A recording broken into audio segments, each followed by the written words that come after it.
Hello विद्यार्थियों, एक सवाल और लेते हैं। मान लीजिए कि आपका एक मित्र है, वो साइकिल में बैठा हुआ आ रहा है और साइकिल से वो आगे की ओर आ रहा है और आप यहाँ पर उसको रोक रहे हैं, बल लगा करके रोक रहे हैं। साइकिल आगे की ओर बढ़ रही है और आप उसके विपरीत दिशा में बल लगा रहे हैं और आपने बल लगाया। मान लीजिए आपने कि 20 न्यूटन का बल लगा दिया।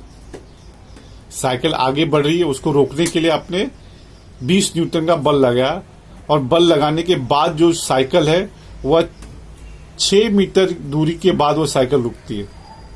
यानी आपने साइकिल जो आगे बढ़ रही थी, आपने उसके विपरीत दिशा में 20 न्यूटन का बल लगाया और उसके बाद वह साइकिल जो है 6 मीटर के बाद जाकर रुक जाती है। तो इस समय तो बताना है कितना कार्य हुआ। तो अब यहाँ इस सवाल में देख सकते हैं आप बल कहाँ लगा रहे हैं, आगे की ओर, और बल लगाने के बाद भी साइकिल क्या हो रही है, उसके विपरीत दिशा में आके रुक रही है। अभी तक 2 सवाल जो आपने किया उसमें क्या देखा, जहां पर हम लोग बल लगाते हैं तो बल लगाने के बाद वो वस्तु उसकी उसी दिशा में विस्थापित हो रही है, लेकिन आप यहाँ पे बल लगा रहे हो और विस्थापन यहाँ पर हो रहा है। तो जिस दिशा में बल लगाया जा रहा है उसके विपरीत दिशा में विस्थापन हो रहा है। तो ऐसे सवाल में जो कार्य होता है वो नकारात्मक यानी निगेटिव होता है। देख लीजिए यहाँ पे कितने का बल लगाया गया, कितने का बल लगाया आपने, 20 न्यूटन का बल लगाया और कितने का विस्थापन हुआ, कितने मीटर का डिस्प्लेसमेंट, 20 मीटर का हुआ। तो कार्य की गणना करनी है। तो आप सब जानते हो कार्य की गणना करने के लिए हमें बल और विस्थापन का गुणा करना पड़ता है। कितना बल लगाया आपने यहाँ पर, 20 न्यूटन। बल लगाने के पश्चात भी साइकिल आपके उसके बल के विपरीत दिशा में 6 मीटर की दूरी तय करती है। तो 6 मीटर क्या हो गया, विस्थापन हो गया। तो 20 का गुणा 6 में कीजिए, कितना होगा, 120 न्यूटन मीटर यानी 120 जूल। अब लेकिन ये जो 120 जो कार्य है वो बल के विपरीत दिशा में हो रहा है। तो जब भी आप लोग बल लगाते हो और कार्य या विस्थापन जब विपरीत दिशा में होता है तो उस समय यहां पर हमको ऋण का चिन्ह लगाना पड़ता है, यानी कार्य जो है वो नकारात्मक हो गया।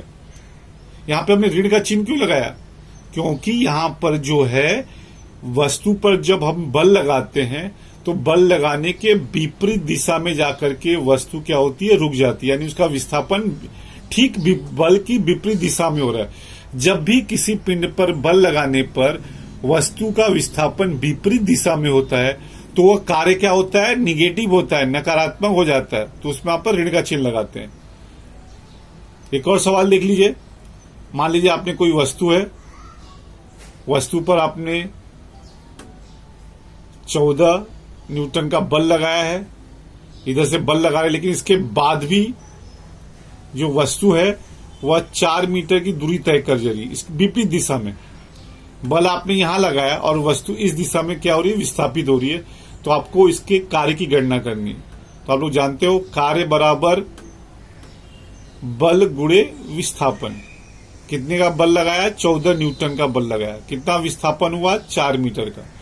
14 × 4 96 न्यूटन मीटर, लेकिन इसकी इकाई क्या होती है, जूल होती है। तो 96 जूल।